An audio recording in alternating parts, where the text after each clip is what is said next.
good morning आं चन्दन मोसाहारि नोंथांमोननो मानास सेब्रां blog भिडिअनि गेजेरजों बे समाव बड' सिने आर्टिस्ट एस'सिएशननि 10 एनुवेल कनफारेन्सनि माखासे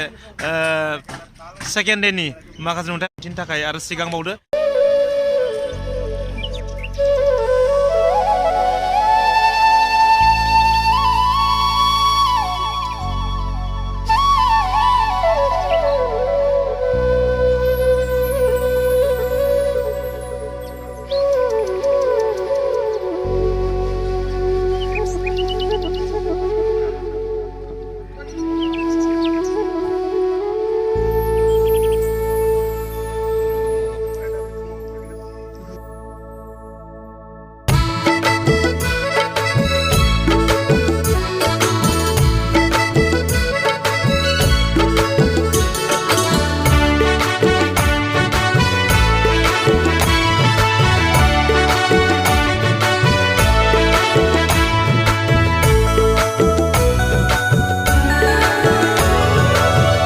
बयबो फै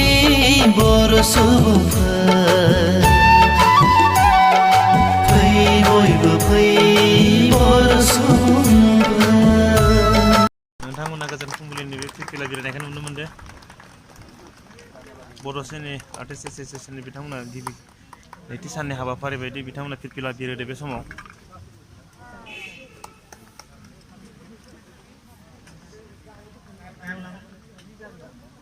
नुनो मोनदों नोंथांमोना फिरफिला बिरनाय हाबाफारियाव गासै फावखुंगुर बिथांमोना बाहागो लादो नोंथांमोना नुनो मोनदों दिनै बिथांमोननि अपेन सेसन हयथ' बिथांमोननि दिनै लास्ट प्रग्राम बे लास्ट प्रग्रामाव दिनै बिथांमोना ओरैबायदि मोनसे आयजन खालामदों जगार खालामदों दिनै नोंथांमोना नुनो मोनदों बक्सफोरखौ ओरैबायदि गिदिर नोंथांमोना बे हाबाफारियाव दिनै गोबां एक्टर एक्ट्रिसफ्रा दिनै बाहागो लाबावगोन नोंथांमोना नुनो मोनदों ओरैबायदि गिदिर बक्स दिनै फिटिं खालामगासिनो दं नै नुनो मोनदों नोंथांमोना पेन्डेलाव माखासे डिजाइन खालामगासिनो दं डिजाइन खालामबाय दं माखासे डिजाइनखौ दासो बहायगासिनो दं जे बे डिजाइन खालामनायफोरखौ नुयोबा नोंथांमोना दा ओरैबायदि नुनो मोनगोन माने माबायदि जागोन हायानो मावफुंजोबगोन खोमा ओरैबायदि जागोन खिन्थु हरनि प्रग्रामनि थाखाय ओरैबायदि बिथांमोना रेडि खालामदों नोंथांमोना नायदो ओरैबायदि रेडि खालामदों बे माखाया लाइटनि थाखाय बिथांमोना रेडि खालामदों दा हराव कालसार नाइटनि थाखाय दादा एটি কি কয় দাদা এটি কি কয় এইটো এলইডি স্ক্রিন হ্যাঁ এলইডি স্ক্রিন না লাইট জ্বলব সব নাই ইমা কালার জ্বলিব নাকি কালার না এটা ভিডিও না বাপরে বাপ নাইनो लागा डेन्जार बर' सावथुन मुलुगाव फैनानै गेंखौनो लोगो मोनफैबाय एबार बिराद गें दा नोंथांनिया एड्रेसा आंना चिरां नामा रिंखां बरगयारि जोबोद मोजां एक्टिं खालामो बिथाङा ओइ नै मेन्देला ब्रह्म ओइ मा बुंनो नायग्राफोरखौ दिनैनि बे हाबाफारियाव साफ्रोमखौबो फैनानै जोंनि हाबाफारिखौ जाफुंसार होनो थाखाय खावलायनाय जाबाय नै थाख्लाय बिथां नामजादा मा बुंनो नोंथाङा आंबो बेखौनो खावलायनो सानदों दिनै बर' सावथुन मुलुगा रायजो राजाफोरनि अनसायनायाव जोबोद मोनसे मोजां स्टेज प्लेटफर्म जाबोगासिनो दं दा बेवहाय आंनि खर' गंलायनानै रायजो राजाफोरखौ खावलायनाय जे बे प्रग्रामाव बयबो लैहोर फैनानै बे प्रग्रामाव जाहाथे गाजा गोमजा खालामनायाव बयबो हेफाजाब होफैयो बिनि थाखाय आं रायजोफोरखौ खावलायनाय जाबाय नोंथांनि एक्टिंफोरखौ नाजानाय मानसिफ्रा गोबां मिनियो माबायदि मोननांगोन दा बे एक्टिं खालामनानै ओरैनो मोजां नांदों मोजां मोनदों बानफोर दानगारो नामा नोंथाङा बानफोर दानगार ना मिनिनाय खुगा नाङि बायदि रायजोफोरनि मिनिनायावनो बोर दं मिनिनायावनो बोर नोंथाङा जोबथा आसाम धेमाजि मुङा लंकेश्वर बसुमतारी बापरे बाप मा होनना बुङो सिमांपारानि बारलाङो औ दिनैनि जा हाबाफारि लादों जोंनि बर' सावथुन मुलुगनि गेवलां आफादखौ गाजा गोमजा बयबो हेफाजाब होफैनो थाखाय गुरै रावै खावलायहरनाय थाबाय रायजो राजा नोंथांमोन बयबो गानै जोमै लेंहर फै मिस्टिफ्राबो लिपस्टिक गान पाउडार सिनुफोर गान आइजो माहारिफ्रा देलाय फैदो थाबाय दे साबायखर थाबाय गासैबोसिम मोनो उनाव लोगो मोनलायखागोन मुंदांखा एक्टर राजिब बिथांखौ नोंथांमोना एबार नुनो मोनलायबाय मा खबर आदा मोजां दा मा मावगासिनो ओरैनो फिल्माव नुबांथाराखै फिल्मावथ' बिराद माबा मोनसे बेस्थ'फोर जादों नामा बेस्थ' माने आं बे जब मावबायना सार्भिस मावबाय मा डिपार्टमेन्टआव ओरैनो बेथ' इडुकेसन डिपार्टमेन्टआव बिनेश्वर ब्रह्म इन्टार कलेजाव आदसा जोबोद गोजोनथाव खौरां ओंखायनो एसे टाइमखौ बरननो हाया खिन्थु गोसोआ दंना गोसोआ फिल्म जगताव हाबनाय मानसि थाखाय सामफ्रामबो उन्दुबाबो माने एखन सेखन जाबाय थायोनो नंगौ नंनाया थेवबो टाइम दिहुननानै आं नैबे बोसोरावथ' बानायदों बोसोर माने नैबे 19 बानायदों आं मोननै फिल्म बानायदों ओमफ्राय 2020 नि थाखाय माबा मोनसे रेडिफोर जाखाबाय नामा सानथ'वाखै बानायगोन ना बानायबायदि ओरैनो बानायखौ र' नायनोसै ओरैनोथ' टाइमजोंसो खोथा नालाय टाइम दिहुननो हायोबा नायनोसै मोजां बेबायदि सावथुन बानायबाय था ना होमबा जोबोर मोजां नांदो आदानि सावथुनफोरखौ नायनो गोजोन्थों दे उनावथ' आरो लोगो मोनलायखागोनानो दे मुंदांखा सिंगार स्टेज आर्टिस्ट फंबाय साहा लोंबाय दं फंबाया मा खबर फंबाय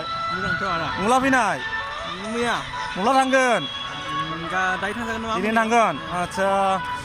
स्टेज प्रग्रामनि थाखाय माबोरै रेडि जाना दं दा बर्थमान बैसागआ फैलायसिगौ नोंथांमोना लैथोमा टाइटेला मा लिरोमोन लैथोमा मोसाहारि सिमलानि बिथाङा नोंथांमोननो सोरनोबा बैसागो प्रग्रामनि थाखाय मेथाइ खननो नांगौबा बिथांखौ फन खालाम नोंथां लैथोमा मोसाहारिनि कन्टेक्ट नाम्बारखौ स्क्रिनाव होनाय जागोन स्क्रिनाव नायना नोंथांमोना लैथोमा मोसाहारिनि कन्टेक्टआव फन खालामना बैसागो फांसनाव खम बेसेनाव नांगौबा खम बेसेनावनो मोजां सिंगार स्टेज प्रग्राम बिराद नामजादा फंबाया नांगौबा नोंथांमोना फंबायखौ लांनो हागोन नाय नोंथांमोना नुनो मोनदों